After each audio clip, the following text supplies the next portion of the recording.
నమస్తే, welcome to Yadav vision. రాష్ట్రంలో ఎన్ని వినాయక విగ్రహాలున్నా కానీ మనకు అందరికీ గుర్తొచ్చేది ముందుగా ఖైరతాబాద్ గణేశుడే.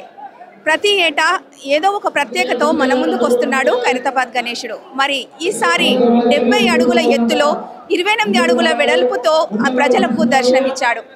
ఆకాశాన్నే తాకుతుందా అన్నంతగా 70 అడుగుల ఎత్తులో వినాయకుడు మా ప్రజలందరికీ దర్శనమిచ్చాడు. ఖైరతాబాద్ గణేష్కి పక్కన రాహుకేతు విగ్రహాలను, అలాగే అయోధ్య నుంచే బాలరాముని తెచ్చారా అనేంతగా గణేశుడికి కుడివైపున విష్ణుమూర్తి వివాహ మహోత్సవాన్ని, ఖైరతాబాద్ వినాయకుని ఎడమ వైపున శివపార్వతుల కళ్యాణాన్ని చిత్రీకరించారు. అలాగే భక్తులు పెద్ద సంఖ్యలో పోటెత్తారు. గణేశుని చూడడానికి రాష్ట్రాల నుంచి చాలా మంది భక్తులు వచ్చారు. అయితే అదే విధంగా భక్తులను ఎలాంటి అవాంఛనీయ ఘటనలు జరగకుండా పోలీస్ వాళ్ళు పటిష్ట బందోబస్తును ఏర్పాటు చేశారు.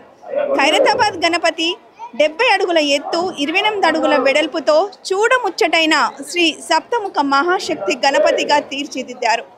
అదేవిధంగా శ్రీ సప్తముఖ మహాశక్తి గణపతి విగ్రహానికి ఉన్న 14 చేతులలో పుస్తకం, వీణ, కమలం, గద కలిగి ఉన్నాయి. అయితే ఇక్కడ మనం గమనించవలసింది ఇంకో విషయం ఏంటంటే, ఈసారి వినాయకుడికి సంబంధించి 7 అంకెలు ట్రెండింగ్లో నిలిచింది. సెప్టెంబర్ 7న వినాయక చవితి, సెప్టెంబర్ 17న నిమజ్జనం. ఖైరతాబాద్ గణేశుడికి 70 ఏళ్లు పూర్తయ్యాయి. అందుకే ఈసారి ఖైరతాబాద్ గణేశుడికి సప్తముఖ గణపయ్య రూపంలో భక్తులకు దర్శనమిస్తున్నాడు. గవర్నర్ గారు తొలి రోజునే రాష్ట్ర ముఖ్యమంత్రి మరియు గవర్నర్ గారు రావడంతో ప్రత్యేక పూజలు నిర్వహించారు. అదేవిధంగా పోలీసులు ఎలాంటి అవాంఛనీయ ఘటనలు జరగకుండా పటిష్టమైన బందోబస్తును ఏర్పాటు చేశారు. మా ఖైరతాబాద్ వినాయకుడు ఖైరతాబాద్ కైలాసంలో వెలిసిన మహావినాయకుడు 70 అడుగులతో ఈ యొక్క మహావినాయకుడు ప్రదర్శించడం జరిగింది. మరి నవరాత్రి ఉత్సవాల లోపల యావత్తు తెలంగాణ, మరి ఆంధ్ర నుండే కాకుండా యావత్తు భారతదేశం నలుమూల నుండి భారీ ఎత్తున కూడా మన జనము, మన భక్తులందరూ కూడా తండోపతండాలుగా రావటం జరుగుతుంది. ఈ భక్తుని యొక్క దర్శనానికి ఎలాంటి ఆటంకం కలగకుండా మా గణేష్ ఉత్సవ కమిటీ తరఫున భారీ ఎత్తున ఇక్కడ కట్టుదిట్టమైన ఏర్పాటు చేయడం జరిగింది. మార్కెట్లు ఏర్పాటు చేసుకోవడం జరిగింది. వచ్చిన భక్తులు వరుస క్రమంలో వెళ్ళేసి ఆ భగవంతుని దర్శించుకొని ఆ మహావినాయకుని యొక్క ఆశీర్వాదచరణలు తీసుకుంటారనేసి, అదేవిధంగా ఈ యొక్క మహావినాయకుని యొక్క ప్రత్యేకత ఏదంటే, ఎవరైతే భక్తులు మనస్ఫూర్తిగా మహావినాయకునికి తమ కోరుకోవటం కానీ మొక్కుంటారో వాళ్ళ మొక్కులన్నీ కూడా తీర్చే మహావినాయకుడు మా ఖైరతాబాద్ వినాయకుడు. జై బోలో గణేష్ మహారాజ్కి జై. బోలో గణేష్ మహారాజ్కి జై. మా ఖైరతాబాద్ గణేశుడు మేము పుట్టి పెరిగింది ఇక్కడనే. మాకు 11 రోజులు ఎలా ఉంటుంది అంటే ఒక పండుగ వాతావరణం ఉంటుంది.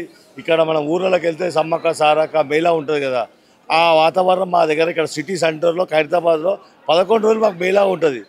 మా చుట్టాలు కానీ, మా ఫ్రెండ్స్ కానీ, అక్కడ మా ఫ్రెండ్స్ కానీ మాకు ఫోన్లు చేసి దర్శనం చేపి అంటే మాకు చాలా సంతోషంగా ఉంటుంది. ఆ పండుగలాగా ఉంటుంది మాకు. ఇక 11 రోజులు మేము బయటికి వెళ్ళలేము. ఇక్కడనే మాకు 11 రోజులకి స్పెండ్ అయిపోతుంది టైం అంతా. మాకు చాలా హ్యాపీగా ఫీల్ అవుతాం. ఇంకా మా బస్సు వాసులు కానీ, ఇక్కడ డిపార్ట్మెంట్ కానీ, మున్సిపల్ డిపార్ట్మెంట్ కానీ, ఇక్కడ మా లోకల్ ఎమ్మెల్యే కానీ, ఇక్కడ కార్పొరేటర్ కానీ బాగా అందరికీ వచ్చే వాళ్ళకి పబ్లిక్కి బాగా అన్ని సౌకర్యాలు చేసి పెట్టింది మేడం ఇక్కడ. అండ్ నా పేరు వంశీ. మేము ఇక్కడనే ఉంటాం, ఖైరతాబాద్లోనే ఉంటాం. మేము ఇక్కడికి వచ్చే ప్రజలందరూ భక్తి భావాలతో గణేశుని చూడడానికి వస్తారు. ఎంతోమంది ఈరోజు సాటర్డే, రేపు అయితే పబ్లిక్ ఇంకా చాలా ఎక్కువ మంది పెరుగుతూ ఉంటారు. ఈ సంవత్సరం గణేశుని హైట్ పెరగడం వల్ల అట్నే వరల్డ్ వైడ్లో మన గణేశుడు ఫేమస్ కాబట్టి చాలా మంది మన గణేశుని చూడడానికి వస్తూనే ఉంటారు. భక్తులు వస్తూనే ఉంటారు. అట్లా ఇక్కడ ఇక్కడ మేము కానీ, మా వంశీ కానీ, మా సోము యాదవ్ కానీ, మా సాయి యాదవ్ కానీ ఇక్కడ మేము సేవ చేస్తాం రెగ్యులర్గా. కానీ ఈ యొక్క సేవ చేయాలంటే మాకు పుణ్యం ఉండాలి. ఖైరతాబాద్ మేము ఇక్కడే చిన్నప్పటి నుంచి ఇక్కడనే పుట్టినాం, ఇక్కడనే పెరిగినాం. ఆ దేవుడికి అప్పుడప్పుడు సేవ చేసుకుంటే అది ఎవ్రీడే. ఈ 11 రోజులు మాకు ఒక పండగ, గోల్డెన్ డేస్ మాకు ఇక లైఫ్లో సంవత్సరంగా ఒకసారి. మేము ఇక్కడ కుక్కటిపల్లి నుంచి వచ్చామండి. అంటే బేగంపేటలో ఉంటాము. ఎవ్రీ ఇయర్ వస్తూ ఉంటాము.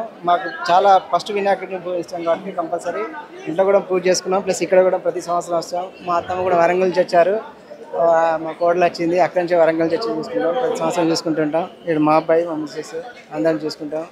కంపల్సరీ వినాయకునికి ప్రతిసారి మొక్కుతాం కాబట్టి ఫస్ట్ ఆ వినాయకుని మనం పూజించాలా. ఈసారి 70 అడుగులు చాలా పెద్ద హైట్గా ఉంది, బాగా ఉంది. 7 సర్పాలు కూడా ఉన్నాయి, చూసామండి. చాలా పెద్దగా ఉంది. ప్రతి ఇయర్ దర్శించుకుంటాం మేము. అందరికి మంచిగా ఉండాలి, రాష్ట్రం బాగుండాలి, దేశం కూడా బాగుండాలని చెప్పి. Happy Vinayaka Chavithi, happy Vinayaka Chavithi.